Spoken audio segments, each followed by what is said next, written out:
Hi guys, welcome to Unisense. I'm Savannah. We talk all things fragrance related. From niche and designer to Middle Eastern fragrances, we discuss it all. If that sounds like something that would interest you, please consider subscribing, click that like button, and please don't forget, leave a comment.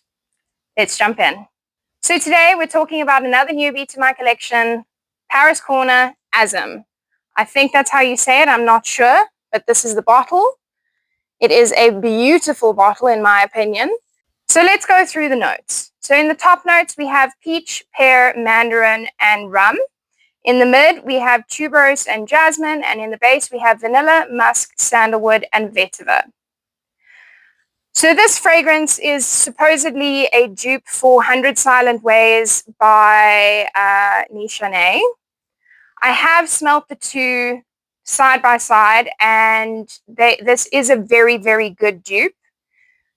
But I do have some comments. So 100 Silent Ways has a few different notes as AZM, and the added notes are gardenia and orris. The atomizer is okay, nothing to write home about, but it's okay.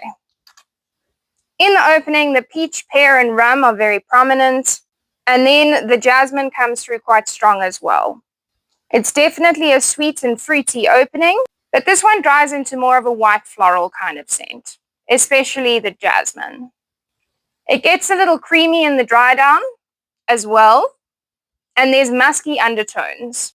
I would definitely say this fragrance is not linear. It changes quite a bit from the opening into the dry down. The opening is incredibly fruity. You really get that pear and peach. It's very, very strong. You do get the rum, but it's not a overly boozy kind of facet to it. It's there, but it's soft and it's gentle.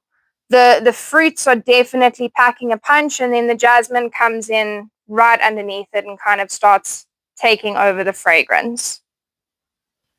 I would say this fragrance is more playful than sexy. I don't think it is a sexy fragrance, but I think it is playful.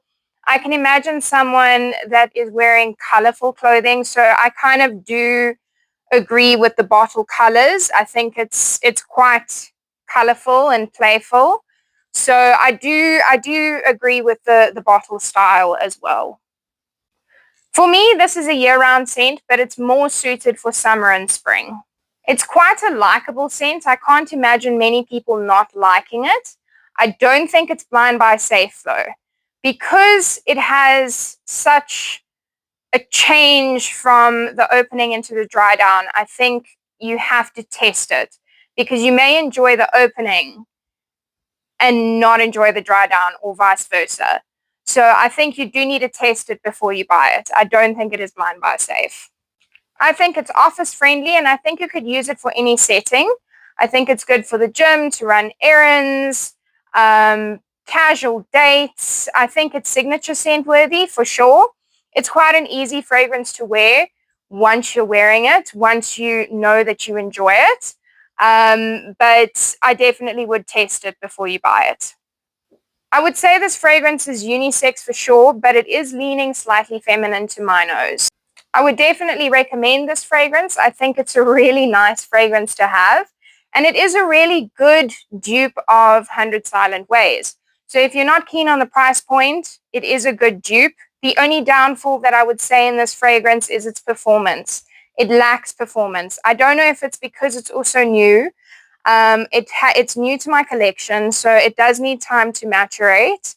So I'm hoping that the performance improves over time, because I love the scent. I love the actual smell of it, but I'm a little disappointed with the performance. So when I have worn this, I have received one compliment, and I've only worn this less than a handful of times. So I have received a compliment on it, but I've had to overspray heavily with this one, and I've had to respray and respray. I had to respray about 3 times throughout the day. Yes, I had a very long day, but the one time I wore it, the first time I wore it, I actually had to respray 3 times in that day, just because I couldn't smell it on myself. Maybe I was anosmic to it, I'm not sure. but I couldn't smell it on myself at all, even if I went in close and actually tried to smell it. So I'm hoping that the performance gets better. So I do recommend it, but I recommend it with caution. I will keep you posted. I will do a follow-up review maybe in a few months' time to let you know if the performance has improved. So that's it for this review. Thank you so much for watching. I really appreciate it. If you enjoyed this video, please remember to give it a thumbs up. It really helps the channel. And I will see you in the next one. Bye, guys.